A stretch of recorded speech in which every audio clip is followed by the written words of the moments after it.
আসসালামু আলাইকুম প্রিয় এসএসসি শিক্ষার্থী বন্ধুরা। এসএসসি 2024 শিক্ষার্থী বন্ধুরা পরীক্ষার হলে বসতে চাচ্ছে না, তারা পরীক্ষা দিতে চাচ্ছে না এবং আর না হয় তাদের যে পরীক্ষাগুলো হয়েছে এই পরীক্ষার উপর ভিত্তি করে মার্ক দেওয়া হোক, না হয় তাদেরকে অটো পাস দেওয়া হোক। আজকে এসএসসি 2024 শিক্ষার্থী বন্ধুরা আন্দোলন করছে। এই আন্দোলনের উপর ভিত্তি করে একটা নিউজ প্রকাশিত হয়েছে। এই নিউজে কি বলা হয়েছে এবং তোমাদেরকে অটো পাস দেওয়া হবে কি অটো পাস দেওয়া হবে না এই বিষয়েও তোমাদেরকে ক্লিয়ার করা রয়েছে, তোমাদেরকে ভালোভাবে বুঝিয়ে দিব। এবং মাধ্যমিক ও উচ্চ মাধ্যমিক এসএসসি কর্নারে তোমাদের হচ্ছে যে একটা নোটিশ প্রকাশিত হয়েছিল। এই নোটিশটা আমি একটু তোমাদেরকে দেখাই। 15 আগস্ট এই নোটিশটা প্রকাশিত হয়েছিল এসএসসি পরীক্ষা 2024 স্থগিত পরীক্ষার সময়সূচি নিয়ে।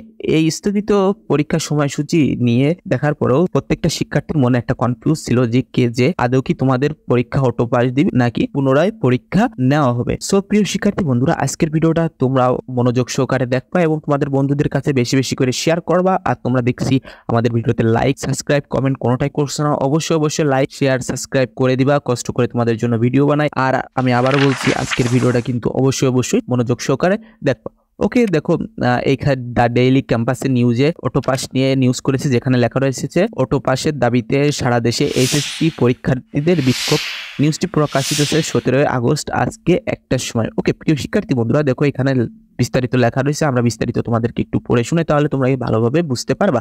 যেখানে অটো মোশন সহ 2 দফা দাবিতে সারা দেশে মানববন্ধন ও বিক্ষোভ সমাবেশ করেছেন এইচএসসি 23 ব্যাচ পরীক্ষার্থীরা। শনিবার 17 আগস্ট দেশের বিভিন্ন শিক্ষা বোর্ড ও প্রেস ক্লাবের সামনে তারা এই বিক্ষোভ দেখা। রাজধানীতে এই সমাবেশ অনুষ্ঠিত হয় জাতীয় প্রেস ক্লাবের সামনে। আন্দোলনে নিজেদের দাবি তুলে শিক্ষার্থীরা জানান, দেশের ও শিক্ষার্থীদের সার্বিক পরিস্থিতি বিবেচনায় আমরা পুনরায় পরীক্ষায় বসতে চাই না।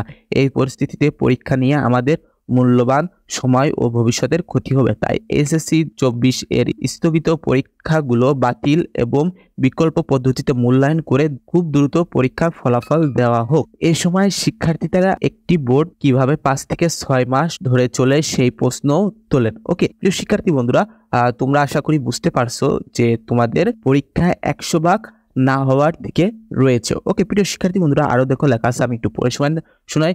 পরীক্ষার্থীরা জানান, গত বছর 22 ব্যাচ শিক্ষার্থীরা 50 মার্কে পরীক্ষা দিয়েছিল। বিগত বছরের তুলনায় আমরা কম সময় পেয়েও পূর্ণ নম্বরে পরীক্ষা নেওয়া হচ্ছে। তাই এইচএসসি 2024 স্থগিত পরীক্ষাগুলো বাতিল এবং বিকল্প পদ্ধতিতে মূল্যায়ন করে দ্রুত পরীক্ষার ফলাফল দেওয়া হোক। যদিও এই দাবি বিরুদ্ধে কথা বলতে অনেক শিক্ষার্থী, জাকারিয়া হাসান নামে শিক্ষার্থী সামাজিক যোগাযোগের মাধ্যমে লিখেছেন, মেধার জন্য যুদ্ধ করে এখন অটো পাসের দাবির কোনো যৌক্তিকতা নেই। সাগর হোসেন বলেছেন, অটো প্রমোশনের আন্দোলনে আমি নেই। আরেক শিক্ষার্থী বলেন, অটো পাস দেওয়া ঠিক হবে না, কারণ অনেকে হয়তো এসএসসি একটু খারাপ করেছেন, সেটা এইচএসসিতে পুষিয়ে নেবে, কিন্তু যদি অটো পাস দেওয়া হয় তাহলে তাদের রেজাল্ট তুলনামূলক খারাপ হবে, তাই মেডিকেল ও ইঞ্জিনিয়ারিং পরীক্ষা দিতে পারবে না। তাই আমরা যুক্তি অনুসারে অটো পাস দেওয়া উচিত নয়। ওকে প্রিয় শিক্ষার্থী বন্ধুরা, সব কথার প্রেক্ষিতে আমরা এটাই বুঝতে পারছি যে কিছু সংখ্যক শিক্ষার্থীরা অটো পাসের দাবিতে আছে এবং কিছু সংখ্যক শিক্ষার্থীরা কিন্তু অটো পাসের দাবিতে নেই। কেন নেই তাও তোমরা বুঝতে পেরেছো।